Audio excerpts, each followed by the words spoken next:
Je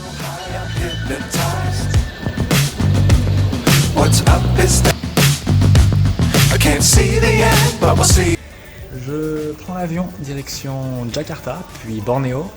Je vais passer un mois à Kalawet. Ce voyage d'un mois à Kalawet marque pour moi le début de l'aventure Harapan. Kalawet ne reçoit pas de volontaires sur place, mais parce que Shani a cru en mon projet, a cru en Harapan, il m'a invité à le rejoindre en Indonésie pour m'aider et pour que je puisse me confronter à la réalité de terrain. Il est encore difficile de réaliser que nous sommes bel et bien arrivés. Nous descendons ensuite le fleuve à bord d'un klotok, le klotok de Kalawet. Et après 10 minutes de bateau, nous voyons apparaître le camp de Kalawet. Et voilà, l'aventure peut enfin commencer. Tous les animaux ici ont été sauvés et attendent de pouvoir retrouver un jour la liberté. Le combat de Kalawet est essentiel et c'est lui qui m'a inspiré.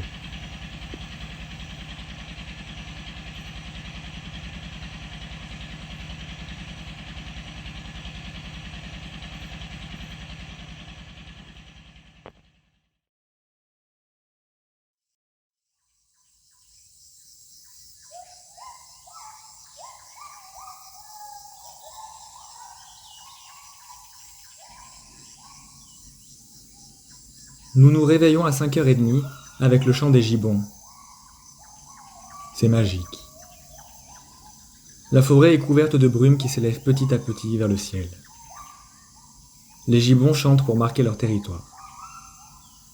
En réponse aux gibbons de Kalawet, nous entendons des gibbons sauvages chanter à leur tour dans la réserve de Pararawen, réserve gouvernementale de l'autre côté du fleuve.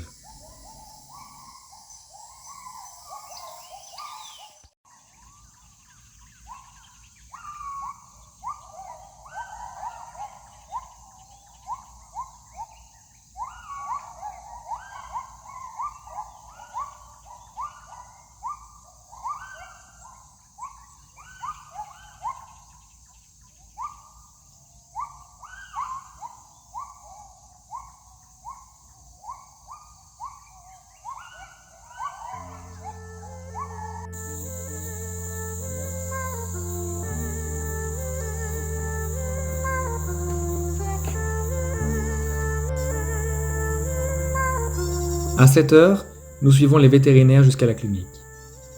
Les gibbons sont nourris par les soigneurs, avec entre autres des bananes, des pastèques, des ananas. Et en regardant les gibbons manger, j'ai l'impression d'être face à des enfants à l'heure du repas. Ils ont quelque chose d'humain. Leur regard est puissant et profond. Ils sont à la fois curieux de voir des étrangers et en même temps apeurés. Kalawet étant fermé au public, les gibbons ne voient jamais d'étrangers.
Nous nous arrêtons également au niveau des crocodiles. Ils sont particulièrement impressionnants.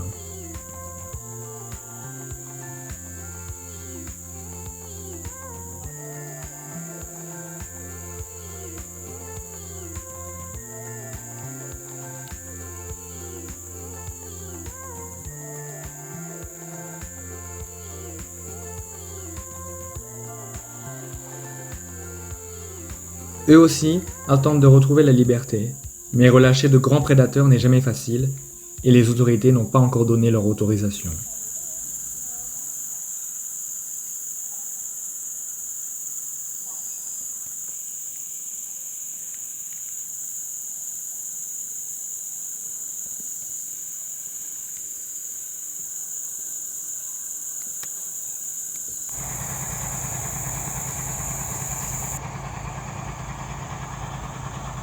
Chani vient nous voir en fin de journée, et nous lui racontons tout ce que nous avons fait, puis nous parlons de l'avancement de mes projets pour les éléphants.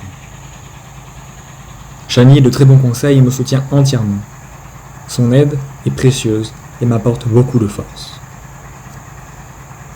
Plus tard, je m'aventure au bout du camp, et en lisière de forêt, j'aperçois des nasiks en train de grignoter quelques feuillages.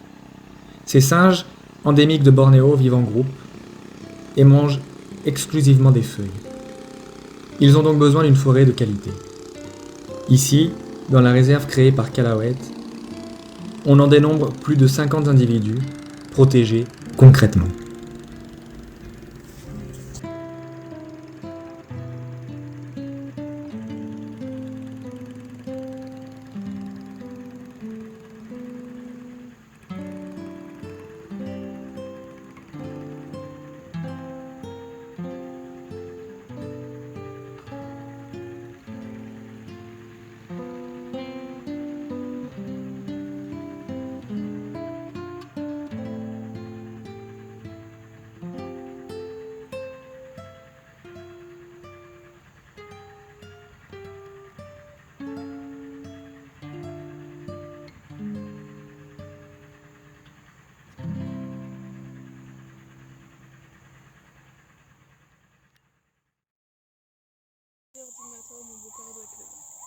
Il a plu ce matin. Les pluies tropicales peuvent être impressionnantes pour ceux qui n'ont pas l'habitude. Mais cela n'a pas empêché les gibbons de chanter, et ils attendent désormais impatiemment que les soigneurs viennent les nourrir. S'occuper de ces animaux est une activité à plein temps. Il faut les nourrir, vérifier qu'ils n'ont aucun problème de santé, les soigner, faire attention aux infrastructures, nettoyer les volières.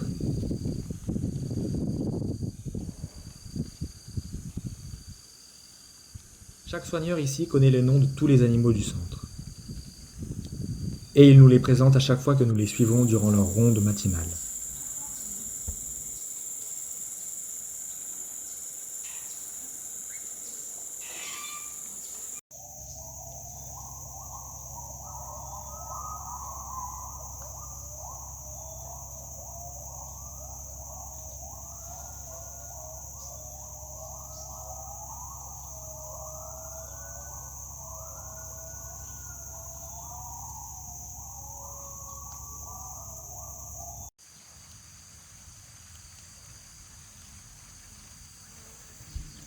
Vers 10 heures, je suis les gardes de la réserve Calawet par Arawen. Ils m'emmènent avec eux en patrouille et ils utilisent Google Traduction pour me parler. Nous suivons de petits sentiers qu'un œil amateur ne saurait distinguer dans la masse de végétation.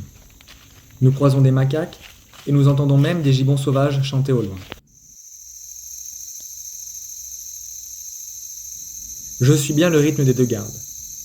On m'avait dit que marcher dans la jungle serait difficile, et je commence à comprendre pourquoi. Nous enjambons des ruisseaux, traversons des rivières, et ici la faune et la flore sont vraiment extraordinaires, de partout. L'intérêt de ces patrouilles, c'est d'empêcher le braconnage et le bûcheronnage. Chaque jour, les gardes vérifient qu'aucun arbre n'a été coupé, et qu'aucun piège n'a été posé.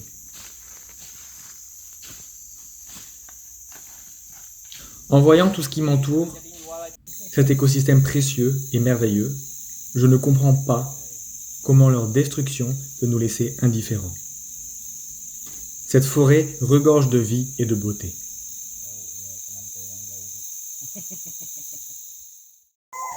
De retour au camp, nous suivons les soigneurs pour le nourrissage des gibbons.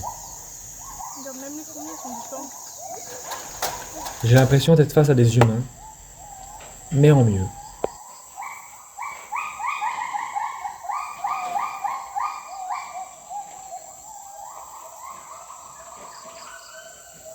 La journée s'achève comme elle a commencé, avec le chant des gibbons.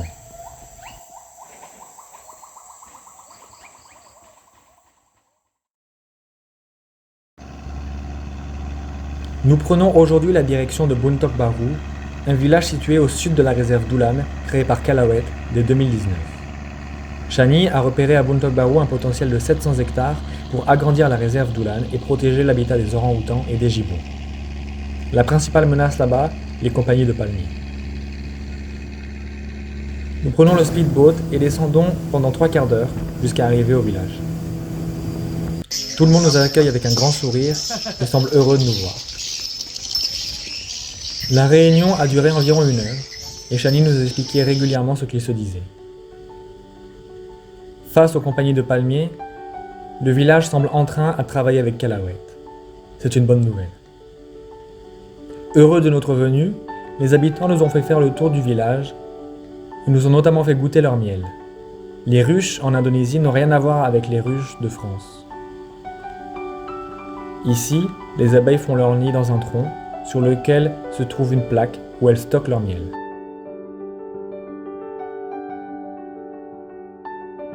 Nous rencontrons également les élèves du collège qui s'amusent à essayer de nous parler en anglais.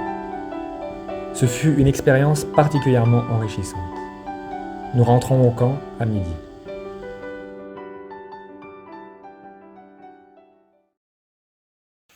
De retour au camp, nous allons voir les animaux. Ces 2 ours ont été victimes de la déforestation et du trafic d'animaux sauvages. Mais ici, ils réapprennent à vivre en forêt avec d'autres ours et pourront un jour, je l'espère, être relâchés dans la forêt.